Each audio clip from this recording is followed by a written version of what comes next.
What's going on YouTube? It's Kyle again with DTOM Knives and Gear, and today we are going to be talking about one of the knives that I have been anticipating to getting for a long time. This is the Spyderco SpydieChef. Stay tuned. All right, welcome back everybody.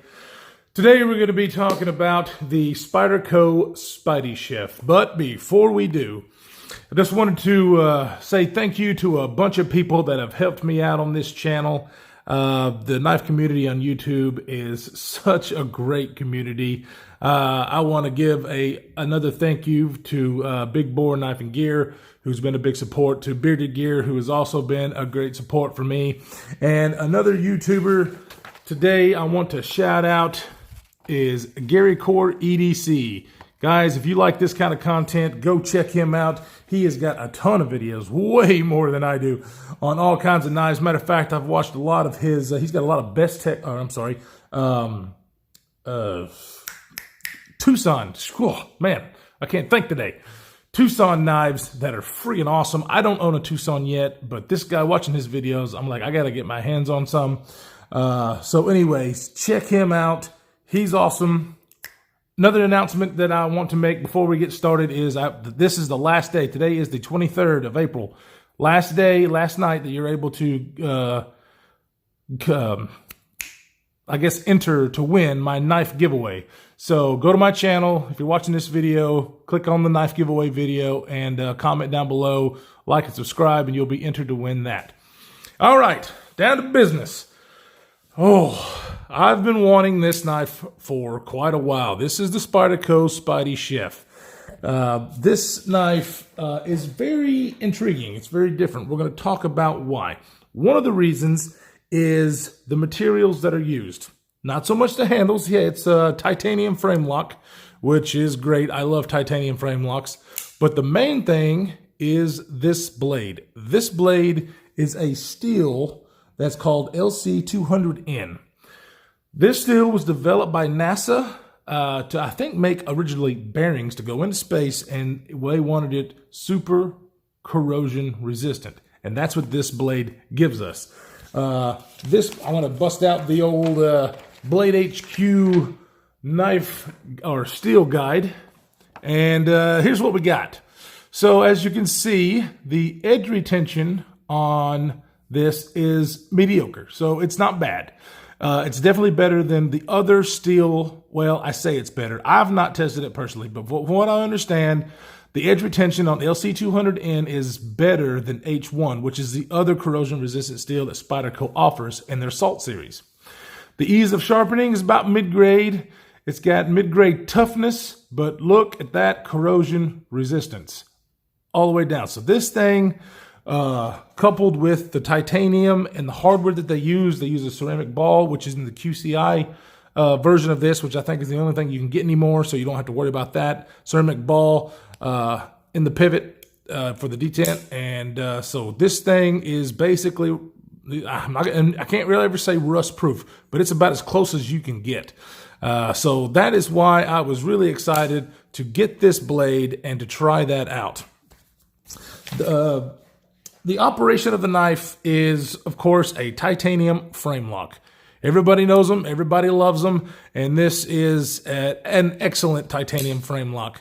There's a lot of people who complained about a little bit of a lock stick. I haven't really had that with mine. Mine is very smooth in the opening and closing, getting the frame lock out of the way. Now, it's not a drop shutty knife, but it's got such a smooth action. You really can't really beat it, I'll be honest with you, because I like a fall shutty action, but with this one, I'm okay with not having it.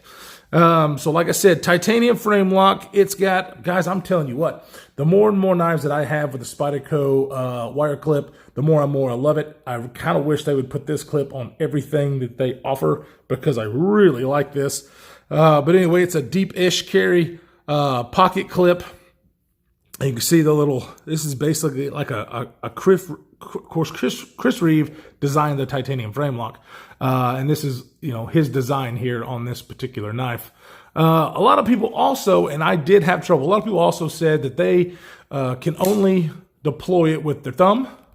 And when I got this thing, it was not easy, but I finally figured out how to Spidey flick. Oh, look at that fail. I've been doing it all video. And then of course, when I try to highlight it, I don't do it. But anyway, it is able to be Spidey flicked. It's a little bit more difficult. And the reason for that is because you see the hole there? Okay. Well, that's the lock bar there. So it basically cuts your hole in half. So it takes a little bit of getting used to get your finger underneath there to, see, I just did it again, to flick it open. It's not impossible because I love opening my knives that way. You guys know, big Spyderco fan.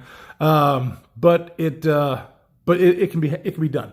Now, the other thing about this is the pocket clip is reversible, and I gotta tell you, I'm not a lefty, so this is probably going to fail, but you can get your thumb in or your finger in there and flick this much easier as a left-handed person. And of course, the titanium frame lock, you can operate it like that. So I believe this knife would be very usable, very cool for our left-handed folks out there. Okay, so now the shape of this knife, especially the blade, is unique. This knife, of course, by the name SpydieChef, is meant to be a kitchen knife, kind of a foldable kitchen knife, definitely usable for EDC tasks. But with that corrosion-resistant steel, it's good. Well, corrosion-resistant knife, not just the steel. Everything on this thing is corrosion-resistant. But you can see the knife or the blade shape there. It looks like a kitchen knife. Now, I'm not a chef. I don't use a lot of kitchen knives, but it reminds me of a kitchen knife. You can kind of see whenever you come down, your blade will make contact with the surface as you're chopping and cutting things up, which is a great, obviously a good design if you're doing a knife for food prep. Gotta love that. Let's go ahead and do some size comparisons. We're going to do our normal little sandwich. Except for today's a little bit different. There's a Spyderco PM2. You can see that the PM2 is a little bit longer of a knife. And then finally, guys, I finally got the PM3, or the Para 3, excuse me. So there it is against the Para 3. And I held off on this because I love the PM2 so much. So I'll have a review on this coming up as well. And surprisingly how much I like it. But anyway, there you go. There's some size comparisons for you there. I want to also throw in a Benchmade that I kind of took the knife off that we're going for. Look at there. That's a little love for you, Para 3. Another knife that a lot of people know the size of. There is your Benchmade Griptilian full size. So it's a mediocre sized knife. It's kind of right there in the good EDC size range for a lot of people. They like to carry this particular kind of size knife. All right, another knife I do want to compare it to because this is a Spyderco Capara. Now the Capara is in S30V steel. It is in a beautiful carbon fiber. You guys, if you haven't seen my video on this, check it out. I talk about this, how much I love that carbon fiber. But this knife was designed by Alistair Phillips, and he designed this knife for food prep. This knife, I don't think I've mentioned it, is designed by Marcin Slisch. I do not know how to say that. Sorry if I'm butchering it. But he is also responsible for the Slisch buoy, and I think the Techno with Slisch buoy, I really wish I could get my hands on. But guys, they're discontinued, and they are expensive. But he makes his designs are awesome. But the point is, for this is made for for food prep, and so is this. Now, this one doesn't have the super corrosion resistant steel like the SpydieChef does, but you can kind of see a similarity there. And if you guys want to see a kind of a battle to the death or a comparison between these knives for food prep, let me know. But this was the first one that I got, and I really enjoy this knife. This knife is just super duper cool. As far as the ergos on this thing, I think it fits in my hand just perfect. I have larger hands, guys. So if you've got large hands, it's not going to be a problem. You can see that my hand is fully around this thing, got a little bit of room to spare. If you got smaller hands, I think it'll be just fine. You've got your hand basically just kind of naturally puts the thumb right there. Doesn't have any jimping, and I'm okay with that. I actually like that because one of the designs that Alistair Phillips did for this one is he didn't want jimping on it because of the when you're doing food prep, you didn't want a bunch of gunk getting inside the grooves for the for the jimping. So I think that's great.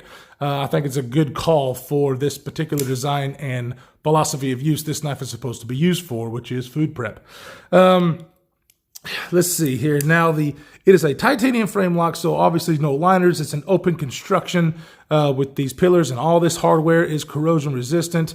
So that is absolutely wonderful.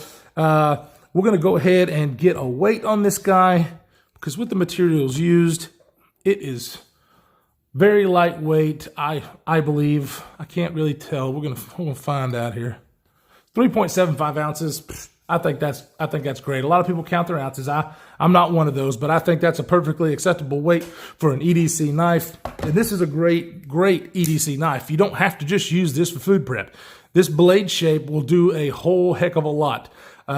You can see that the point on there is, it's not tiny. It's going to do some work for you if I can get this thing to focus.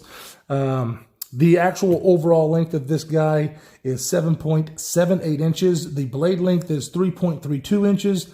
The full cutting edge is 3.31 inches. And the blade thickness is about 110 thousandths. So I really like that. I did measure this one behind the edge, and it's around 20 thousandths behind the edge.